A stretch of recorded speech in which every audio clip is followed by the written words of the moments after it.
ఉప ముఖ్యమంత్రి, పంచాయతీరాజ్, అటవీ, పర్యావరణ శాఖ మంత్రి కొనిదెల పవన్ కళ్యాణ్ ఆదేశాల మేరకు కాలుష్య నియంత్రణ మండలి చైర్మన్ పి కృష్ణయ్య నేతృత్వంలో ఏర్పాటు చేసిన టాస్క్ ఫోర్స్ బృందం రాజమహేంద్రవరం రూరల్ పరిధిలో విస్తృతంగా పర్యటించింది.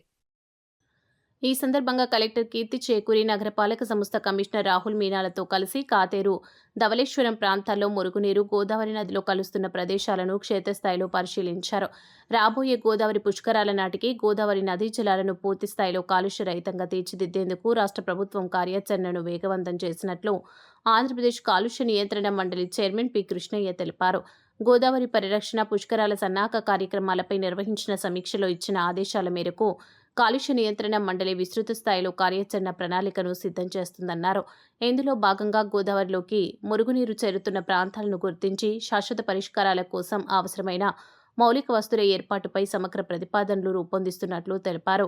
ఈ పర్యటనలో అధికార బృంద సభ్యులు ఆర్ఎంసీ ఈఈ మదర్సా అలీ, ఏఈ పిల్లి ప్రసాద్, రూరల్ తహసీల్దార్ శ్రీనివాస్, ఎంపీడీఓ సిహెచ్ ఆర్మ్స్ట్రాంగ్ తదితర అధికారులు పాల్గొన్నారు.